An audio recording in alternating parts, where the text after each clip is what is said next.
ડભોઈ શહેરના મહુડી ભાગોળથી રેલવે ફાટકથી લઈ નવી નગરી સુધીના માર્ગો પર ડ્રેનેજના ઢાંકણાઓ તૂટેલી હાલતમાં જોવા મળી રહ્યા છે.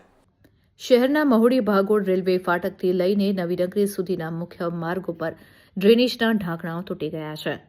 નગરપાલિકાના સત્તાધીશો દ્વારા કોઈ નક્કર કામગીરી કરવામાં ન આવતા સ્થાનિકોમાં ભારે આક્રોશ જોવા મળી રહ્યો છે. અકસ્માતને ખુલ્લું આમંત્રણ આપતા ખાડા માર્ગ પર ડ્રેનેજના ઢાંકણા તૂટી જવાને કારણે ઊંડા ખાડા પડી ગયા છે.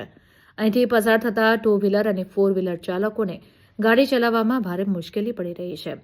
રાત્રિના સમયે અંધારામાં ખાડાઓ દેખાતા ન હોવાથી અકસ્માત થવાનો ભય સતત તોડાઈ રહ્યો છે.